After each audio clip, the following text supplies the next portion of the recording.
Today we're starting an amazing course together, and I like to bring source sheets out so you can actually see them. And I guess I call this class How the Jewish People Inc.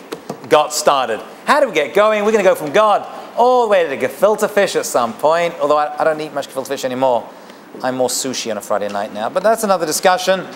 And let's begin our discussion with a really famous quote, which I'm going to bet most of you have never seen, but in the Jewish world it's pretty famous. And it's a quote by Mark Twain, who himself was not Jewish, but had a great affinity for the Jewish people, and actually traveled to Israel. And we're going to be doing a class on Israel later on in the course.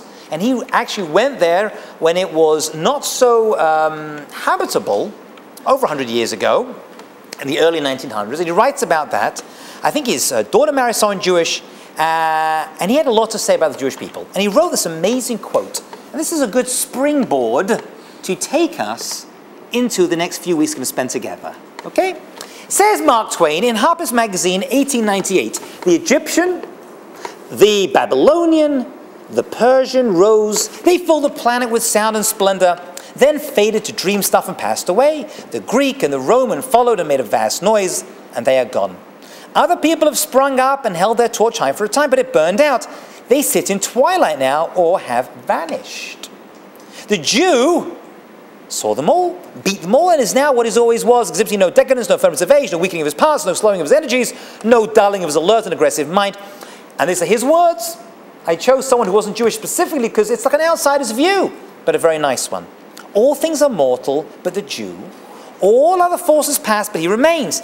And then he asks a question, and the question is, what is the secret of his immortality? And this is actually part of a much longer essay, 2-3 pages. I invite you to go online. You can see it over there. A couple of colleges have printed this, which is where I stole it from. And it's a good question. And it's like, if we ask it as Jewish people, it's almost like a little condescending, but it wasn't. And it's worth examining, where does this go back to? What's up with the Jewish people? Well, what is this whole thing being Jewish? What's a Hebrew? What does the word Jew actually mean? What does a Hebrew mean? That's going to be our discussion this evening. Are we all excited? We stop for questions any time. And we're going to begin with, first of all, with the quote itself, because it is fascinating that we have been around. How long have the Jewish people been around as a nation? Anybody know? How long have we been here? 3,000. 7 years? Brett, maybe that's in this part of Manhattan. How long have the Jewish people... Too much guacamole. How long have the Jewish people been around as a nation? It's a trick question. 3,000. Ooh, good answer. 3,328 years is how long we have been around as a nation. What am I counting from? What am I counting from? Anyone else? Okay. China? Yeah. See, we became a corporation at a certain point. So if I were to ask you who was the first Jew and Jewess, what would you say? It's good to know this stuff now. People, I don't know, work. Don't they ask stuff at work? That's what got me intrigued, you know. When I was I grew up going to Jewish day school, the Shiva. I didn't learn anything, too much, unfortunately. But I got to college, went to, a normal secular university, like I guess a good college in England. And I was approached by a priest. It's a true story. And he approached me. He was a very nice guy. And he got talking with me. And I wasn't around my yarmulke at the time, but I had the nose. And he's talking with me, and he's like, "You're Jewish, right?" I'm like, "Yeah." So he's like, "Can I ask you a few questions about Judaism?" So I felt very rabbinical. I was like, "Yes, my child. You may." And he's like, "I want to ask you about the 10 Commandments." And I was like, "Oh my goodness, I don't know them." And I was all embarrassed because I felt he knew them. And most people, like yourself, probably don't know the real list of the 10 Commandments. We'll be doing that as well, because it's a good thing to know. And he starts asking me these questions. I was like, stroking my goatee at that point. It was like, hey, it was the 1990s. So interesting. And I went home straight away and did absolutely nothing. But many years later, when I got involved in this whole Jewish thing, I was like, I better find out these basic questions, because people ask you this stuff, you've got to know. So, and your kids are going to ask you as well. So you've been warned that, not that you have kids, right? Okay.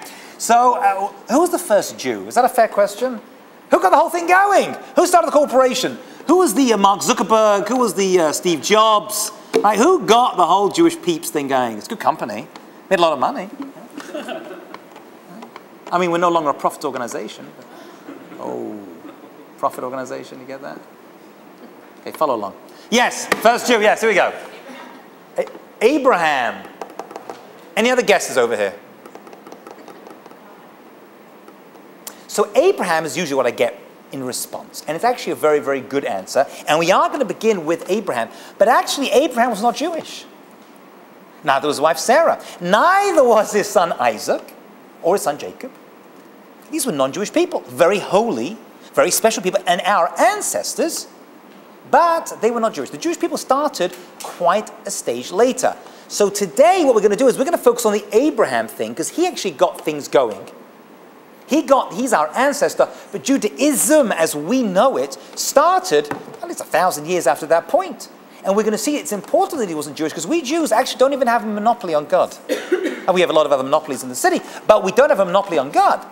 Okay? And we're going to see you don't even have to become Jewish in order to be connected to God, which is unlike pretty much every other religion out there, especially the big ones. But we're going to discuss that later on in the course. We're going to begin with Abraham, because he actually is the universal ancestor.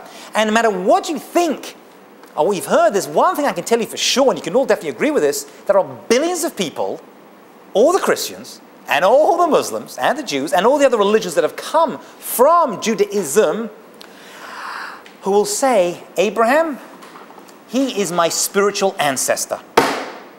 Whoever this Abraham and Sarah, she's my, whoever they were, we connect with her, whether it's Ibrahim if you're a Muslim, or Abraham if you're Jewish, or Abraham if you're a Christian, or from the Western world. All of these individuals will say, Abraham, he got it going for us. So let's look at this one individual. He was a normal person. Well, wasn't anything spectacular. Flesh and blood, not God. Just an ordinary person who actually grew up in a very difficult time when idol worship, wherever that is, we don't really have idol worship nowadays. We have American idol worship, but we don't have idol worship per se. But that's what he was surrounded with, okay? But he was the first to do something.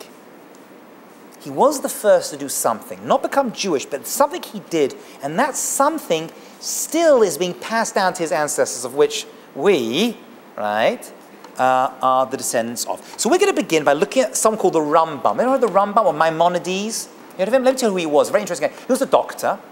He lived in Spain and Egypt. Actually, he was the chief doctor for the Sultan of Egypt, and he wrote a lot of stuff in Hebrew and actually in Arabic. And his writings in the Jewish world are considered to be like brilliant. Most of his writings were very, very simple. Nothing complicated or weird or spooky, you know, nothing mystical. And we'll be doing some mystical writings later on in the course, but nothing too weird and woo, very straightforward. So he actually does like a quick Cliff Notes, which is what we're all about here at the JC, Cliff Notes, because we don't have time, you know. We have social lives. Well, I don't anymore. I'm married. But and he writes a little bibliography, a little Cliff Notes of Jewish history. It starts with Abraham. So he starts with Abraham. And this is what he says. He says, this person, Abraham, who lived about 4,000 years ago, after this prodigious child was weaned, he began to muse while he was still young and started to ponder by day and night and would question how it's possible for the earth to continue to revolve without a guide. He's like, the world's going is so complex, the whole universe doesn't make sense, there's nothing going on with it. Now, he had no mentor. Actually, his father, you know his father's name? Abraham's father, anyone? It's not in the notes, you can't cheat. Nothing was cheating, though. Look in the notes, it's good. You know his father's name? His father's name was Terach. Terach was his father's name. It's not mentioned in the Torah, the Bible, so most people don't know it, but that was his father. It's written in other stories about Abraham from other books that were written. So we know his father's name. And his father was in the religion business. He had an idol store. He stole idols, which was big business back then, they say, you know. Small idols, big idols.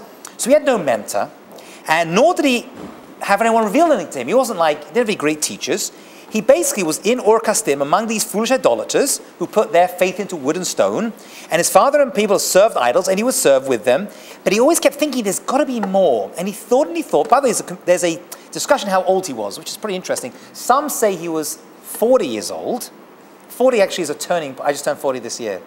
I know you're surprised, but I was 32. It's understandable. It's okay. It's okay. But 40 is like a turning point in people's lives, you know. And we call it midlife crisis. It's not meant to be. It's meant to be a very exhilarating time. But it's pretty depressing. And some say he was actually 3, which is pretty impressive. At 3 years old, I wasn't thinking about this stuff. But let's go with a 40-year-old, because at 40 years old, that's like a turning point in many people's lives. And he started to realize that actually there was one God, and he was the one who, this is a translation, so it's not as good. And he created everything. There is no God among creation other than him. So he kind of rejected this whole idol worship thing. And then what he started to do was he started to travel around the world, okay, as he was commanded to do, and started to spread this idea of monotheism. And we pretty much are the descendants of that theology. Right? I mean, all the Christians and Muslims are as well, but we are. And that's pretty much how he lived his life. So he wasn't the first monotheist, because there was someone called Noah, remember him of the ark and the animals? He lived before Abraham, 10 generations. And there was someone called Adam and Sarah, and Adam and Chava, Eve, they existed beforehand as well. So we have a lot of people before that were monotheists. So why is he so special? Why do we make such a big deal out of this person called Avraham Avinu, Abraham? We call him Avraham Avinu, Abraham our father. And the answer is, well, there's many answers, and you can think of your own. But the one which I like is, he had a belief, listen carefully, he did something about it. He did something about it. Okay? He decided to travel, he wrote books, he taught, he gathered lots of students, and he wanted to make the world a better place. Sound familiar? Right? Wanted to make the world a better place. It wasn't enough just to sit in a tree and meditate, you know, like those, Jewish Buddhists, the Jubus. I was going to meditate, take it all in, you know. He's like, no, I want to be out there, and I want to make the world into a better place. We actually have a term for that now called tikkun olam, fixing the world. Right? It's a much given expression. People don't really know the real meaning of it. I do, but we'll do that in a future class. People gathered around him and started to give his teachings. And that's pretty much how it got going. It was one person and his wife. And do you know where he lived? I don't mean the area. He's in the Middle East, in Ur Kasdim, modern-day Iraq. But he had a tent. Famous for a tent. And his tent was open on all four sides. Does anyone know, is testing your Jewish knowledge, where we see people this very day using a tent that is open on all four sides? Very good, chuppah. Very good. People don't realize the chuppah is actually a recreation of Abraham's house. The idea being that it was open on all four sides, whoever wanted to come in, the idea of welcoming people into his home and showing, we're going to see the most important thing about him is chesed, doing acts of kindness. He created that reality. I mean, people did kindness beforehand, but he made it into a movement. That's what he did. And that's who, hopefully, we are as well, as we are going to see. So he had this open tent, but they had houses in those days. They had houses in those days. People were making rudimentary houses 4,000 years ago, we know that. But he specifically chose to live in a tent with his wife. Why a tent? What's up with tents? And he wasn't a very intense person. Oh. His son was, Yitzchak, Isaac, but he wasn't. We're told he's a very, very friendly individual.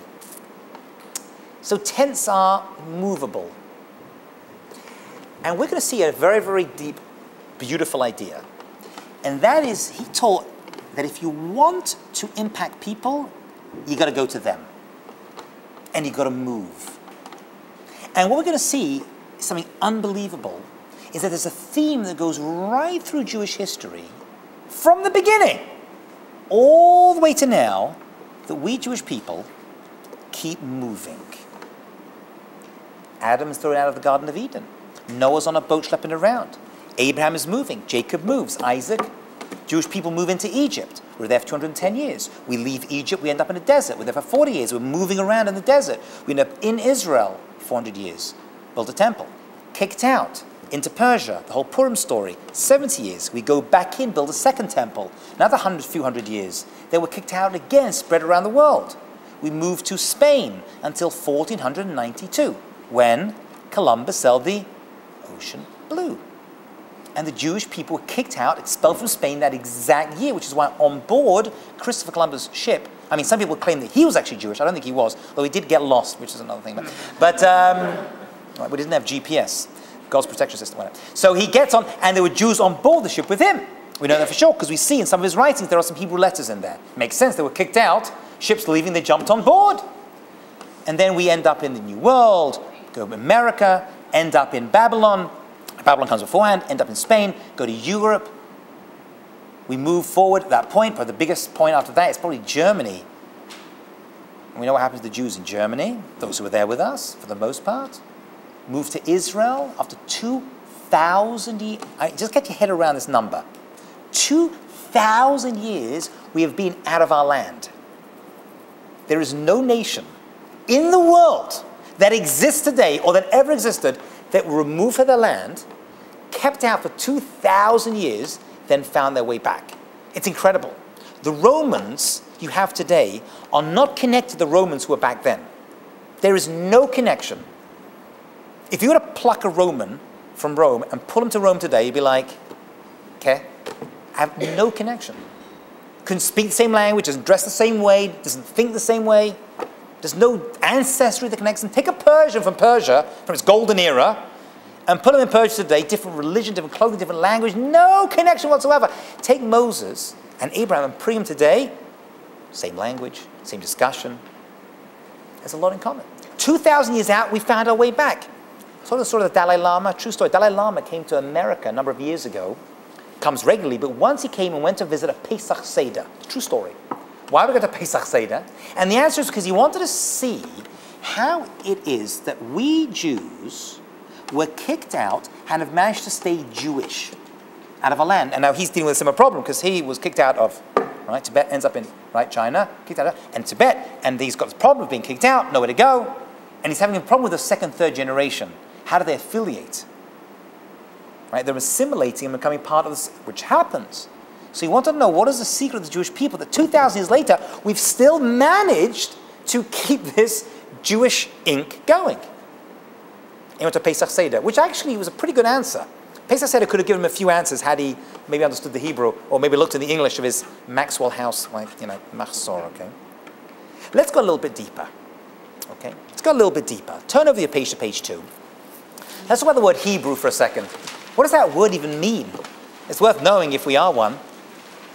So the word Hebrew in Hebrew is Ivri. Ivri. You know how the expression Ivri? So Hebrew doesn't mean anything, but an Ivri does. And there are two explanations as to what this word actually means. One of them, and Abraham was called Abraham the Hebrew. Avram ha-Ivri. And Rashi, one of the commentators, Rabbi Shlomo Yitzchaki, a very famous commentator for about 1,000 years ago, lived in Troy in France. He says the word, Avram was called an Ivri, meaning the one who comes from the other side of the river. Okay, it's Evo. There's a location.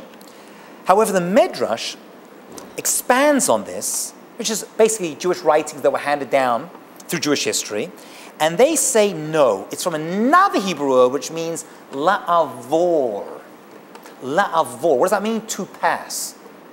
What? What are we passing? So they say that Abraham was on one side of the world and everyone else was on the other side. That is not a geographical statement. He didn't have his own country. It's a way of life. He chose a path where he was really different, wasn't the same.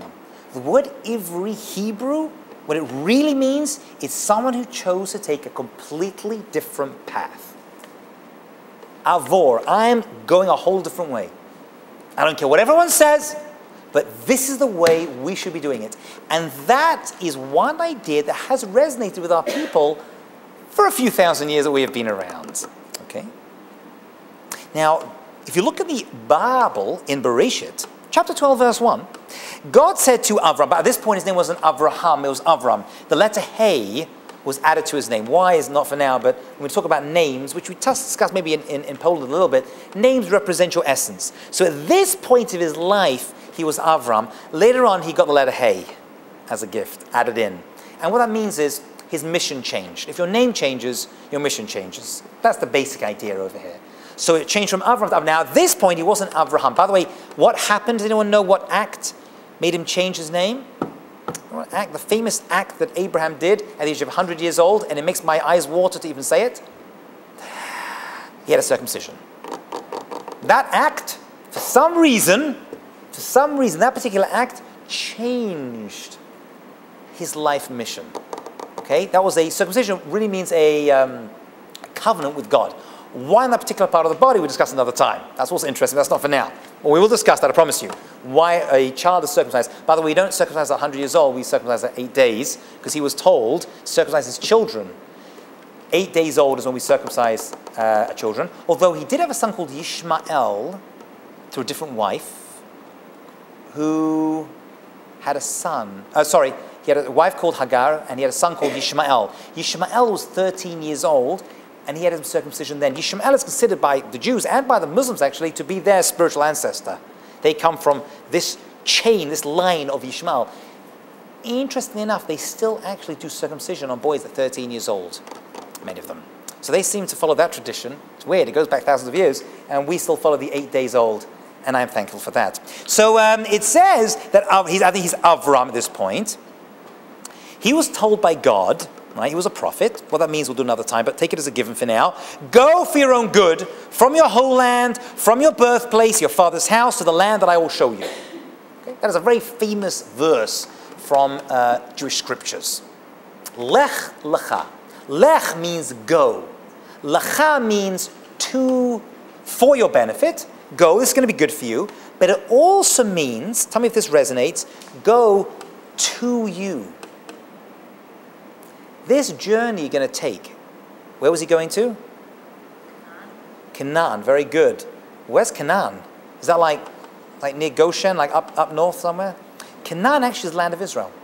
Before the Jewish people entered as a nation, it was called Canaan. As soon as we went in as a nation, under Joshua, this is many years later, the name changed to Yisrael. We're going to discuss the word Yisrael another time, right? I promise you. All this stuff we're going to come back to. This is a good introduction.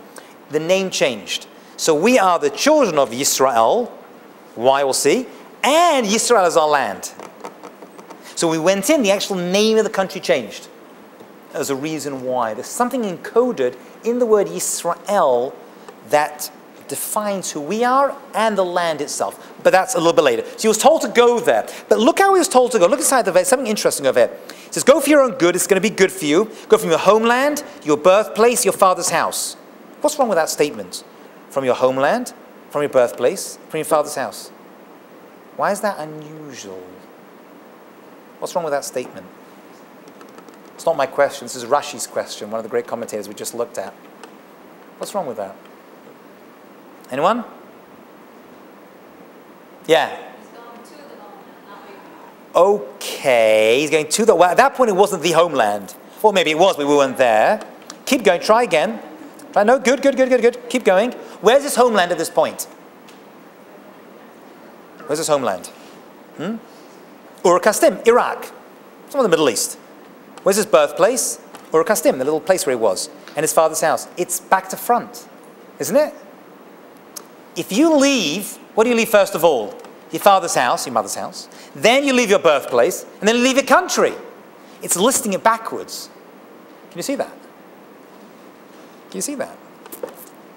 Very famous question. Why is it listed backwards? First of all, you leave your house, then you leave your little town, then you leave your country. And then you go travel wherever you want to go to. You know what they say? Beautiful idea. They say that this actually isn't a geographical description. You have to know the geography of how he went there. There's lots of things that happened in Jewish history. They're not recorded in the Torah. You have to know how he went there, which road he took, the name of his camel. I mean, what do I need to know? So actually, it's important to know this, they say, because it's hard to leave your homeland, your country, because it defines who you are. It's hard to leave home. You know what's harder? To leave your little town. The street where you grew up in, that's harder because that's where you grew up. That's your peeps. Right? That's your people right there. I'm saying I'm a Bronx guy. Right? I'm a New Jersey, that's where I am. But to leave your father's home where you grew up and your mother's home where you learn your traditions and life and forge a new world for yourself, that's hardest. So this is actually increasing degrees of difficulty. That's what the commentators say. This is not a description of how he got there. It's a description of what he went through to get there. To start this thing, which we now know, the Jewish people, and the impact we've had on the world. It wasn't easy. He didn't have a fun life. Right? I mean, if you were to ask him, he'd be like, this is the right thing to do. So he did that, and he was told, I'm going to give this land to your descendants. And he built an altar there, a sign of this amazing event. So Abraham, and we'll see why we're focusing on Abraham so much today, through a very important, mystical, but important concept. Abraham was challenged with 10 tests. 10 tests of Abraham. You've probably heard of one of them at least.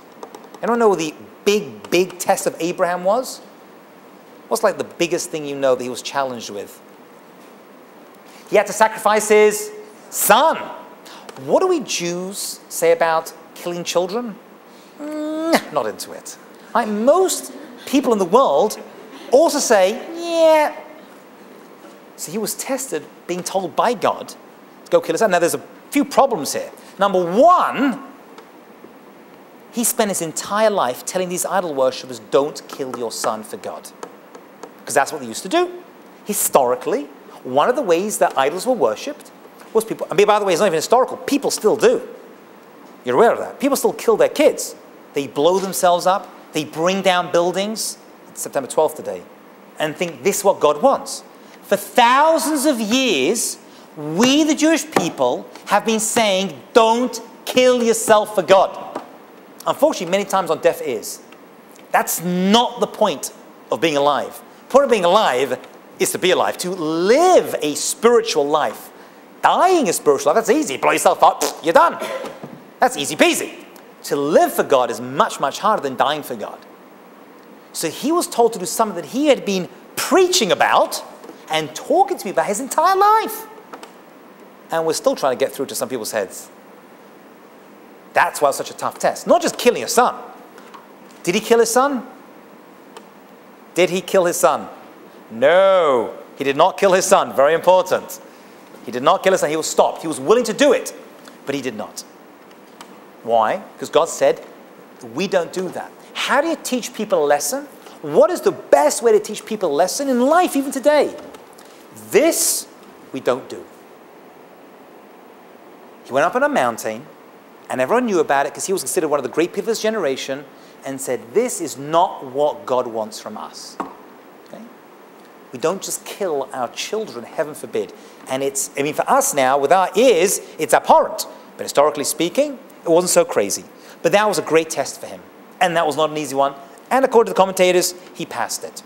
Here's the mystical idea I promised you. You ready for this beautiful idea? It goes like this. Check this out.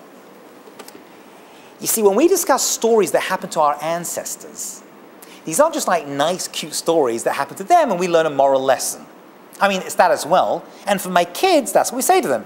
Abraham was nice to guests, so we're nice to guests. Moses took care of it. We take care of people. That's all well and good. But there's a much deeper reality we have to mature into, and it goes like this. And you may appreciate, it should resonate with you because it has such truth to it.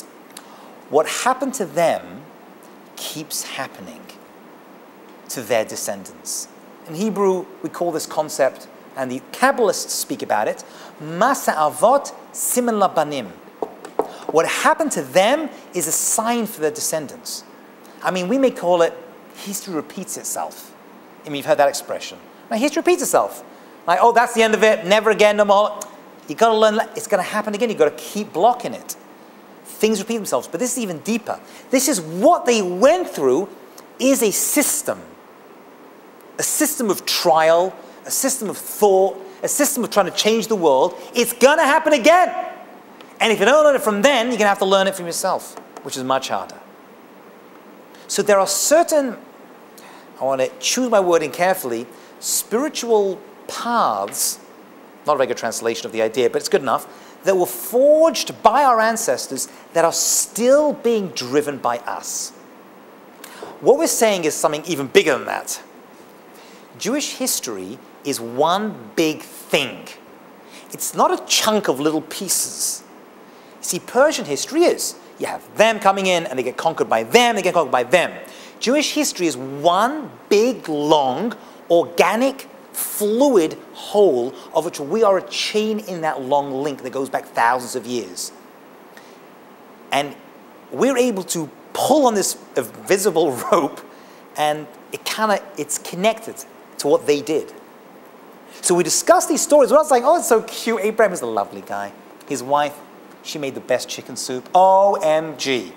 We're not saying that. I'm sure they had wonderful food. And we're told, actually, they made wonderful, amazing food for their guests. And that's described to us as a lesson that we should make great food for our guests. But besides that, we're being told that we are a continuation of something that came before. If you understand who we are, as a people, as a family, as a nation, and actually understand the entire world around you, even politically this day, you got to get this at least on a basic Cliff Notes level. So much so, this is one of the deeper sources, just as Abraham was tested with 10 trials, says one of the deep Jewish sources, so too I mean, this is the nth degree. Ready for this one? So too each and every Jew is challenged during the course of their lives with 10 trials. I mean, now we're really making it concrete. There are 10 phases of your life. And there are people who can probably figure that out. For the life of every Jew is marked by ongoing challenges to inform him how indeed he is to God. See, we look at challenges as a bad thing, but really they're an opportunity for growth. That's how they're meant to be seen. We don't enjoy them because no one likes to be tested. But the more a person is challenged, the more they grow and improve. Just like when you want to build muscle, you have to push against resistance. You can't push the 1 pound weight and build muscle. Like in the gym, there's always like some old guy or some old lady and they're doing the 1 pound, and you're like, it ain't gonna work. Mrs. Cohen, you gotta pick up at least 10 pounds to build a muscle. Or she's on the treadmill going like 2 miles an hour, like that's not good. You gotta dee dee dee dee, and she's like, woo, you know, you gotta build up, because with pressure, with resistance comes growth. It works physically, it works emotionally, it works psychologically, and it works spiritually. And that's what Abraham taught us. Life should be enjoyable, but ultimately it comes with tests. The way to get through those tests is knowledge of oneself and living a life of happiness. That's the real answer, but happiness is a later class we're going to do when we get there. But that's really the answer. And a life of pleasure like we discussed in Poland. Okay? That's what he says. The essential feature of a Jew being descended from Abraham is that he trusts in God when faced with a test. That's really who we are. Okay. Another 7 minutes, can you handle? Okay, good. So what did he do with his time? What was Abraham doing? So he was actually quite a wealthy individual, which has also been fun. And he made a lot of money and started a business. But that wasn't what he was. That's what he did. Like, you know, go to a party. So what are you? Are you a lawyer? Like what I am? I'm a Jew. What I do is I'm a lawyer, doctor. So what are you is very different to what you do. We like to make that separation here at the JEC. Right? What you do with your daytime is one thing. Some people, it becomes like a major. Some people, it's check in, check out. That's all well and good. But what you do, now, that's why I like to work with working people, because now you know that, right? Right? Oh my God. When you're at college, you're like, can't wait to get to work. You did 2 days, you're like, this is it. For this, I went to university, making photocopies for that complete mashugana. That's it. I'm like, no, don't worry. You won't be making photocopies forever, just 20 years, and then really you get to, you'll progress. And then after that, you're good. Okay? So there's what you do, and it's what you are. Well, we like to focus on what you are. What you do is important. You know, and what you do is going to impact who you are as well to some degree. So you've got to be careful what you do for a living. But that's what you do. What you are is something much deeper than that. Okay? So what did Abraham and Sarah make themselves into? Okay, these are very Jewish ideas. Okay? So there's a Jewish book called Pirkei Avot. Right now, you're not so familiar with the names of these books, but you will be one day, God willing, if you invest your life and time into them. Pirkei Avot is like sayings of our ancestors. There are many lessons that were passed down as like cute little sayings, but inside each one are like nuggets of truth. Okay? So Pirkei Avot, right at the beginning of this book, gives basic Jewish concepts. And the famous one is, the world rests on 3 pillars. What are they? Torah, divine service, and chesed. Let's translate those things. Torah. So Torah is knowledge, information, Jewish knowledge, right? What God wants from us. Okay. Divine service actually is a very fancy way of saying prayer. Okay. Major part of being Jewish is that we pray. Now, we may do a whole class on prayer. I don't usually do it because it can be pretty boring. Either you're into it or you're not into it. But the last one is what I want to focus on. That's chesed. Chesed are acts of kindness. If one of these 3 were to remove themselves, the world we're living in would not be the same. Torah is God speaking to us, if you will. Prayer is us speaking to God. And helping other people is us working with each other. So at any given time, we're involved in a 3-way relationship in this world. Right? With our higher power, with God, to some degree. With each other. And with learning and improving ourselves. Okay? Now, Abraham was an expert in one of those 3. Which one do you think it was? I already told you, I think. It was the last one, chesed. That's what he became an expert in. See, the Torah hadn't been given yet, and I'm sure he did pray, because prayer is part of the human condition for thousands of years. But he got involved in chesed, and he made it into his life. He made sure that people had food, and he was kind to people, and he made it a way of life because he realized that was the way he could make the world into a better place.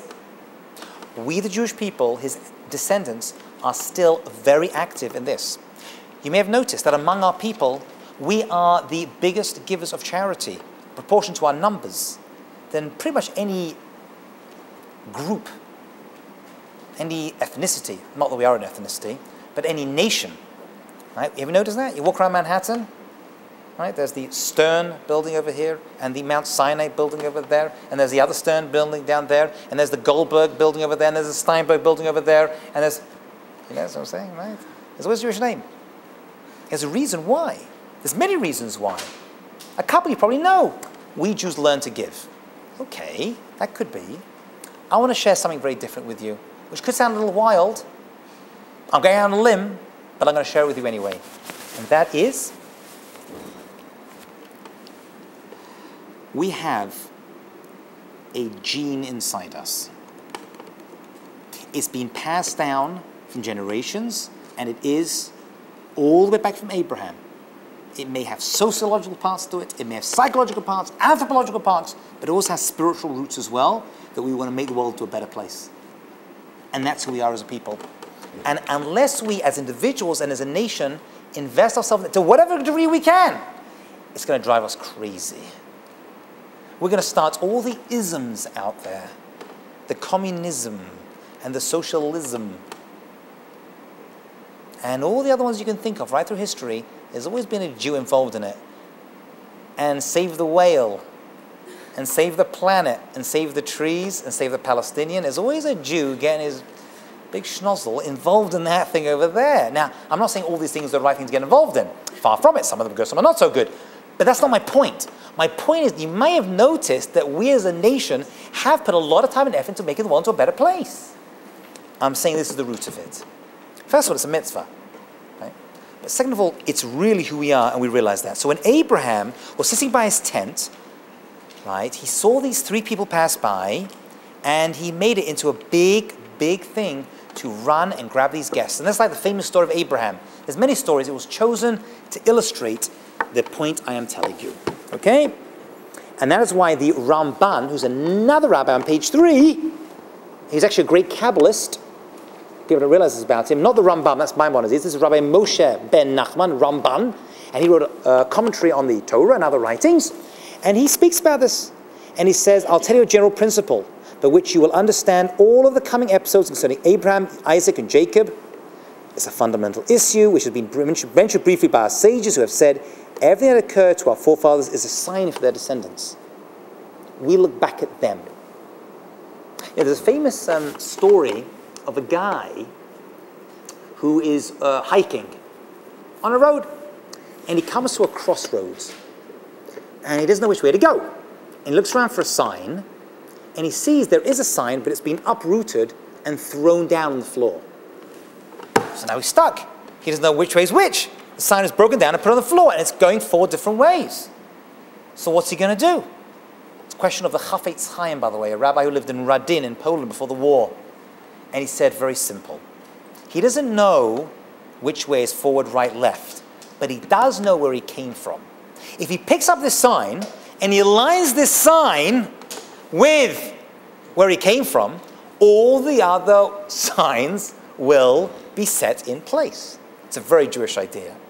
If I know where I come from, I will know where I'm going, which is our obsession with Jewish history. We don't study it academically. We study it because it gives us a sign, a way to move forward by learning from the past, not to live in the past, but to learn from it in order to propel ourselves forward. And that's his idea of a sign. And he actually gives some unusual examples. He talks about the verses that talk about various journeys, the places he went to visit. Abraham went to Egypt, we went to Egypt. He went to Israel, we went to Israel. Even the places he went to, he was setting forward. So what's got to do with me? 60 more seconds. So it says in Bereshis that God loved Abraham, whatever that means. There was a tremendous love between him and Abraham because he commands his children and his household after him that they keep the way of God, doing charity and justice. It's mentioned 3,500 years ago. By the way, the rest of the world was not writing this stuff 3,500 years ago. How do you like bang someone on the head and take him home? You know what I'm saying? How do you like take over countries? This is what we're talking about, in order that God might then bring upon Abraham that which he has spoken of, because he promises the descendants they would get the land of Israel. It goes back. You may have heard a quote, I don't know if you have. If you haven't, this is the source. I'm teaching you the source. It's from the prophet Isaiah, Yeshayahu, Isaiah the prophet, who lived a couple of thousand years ago.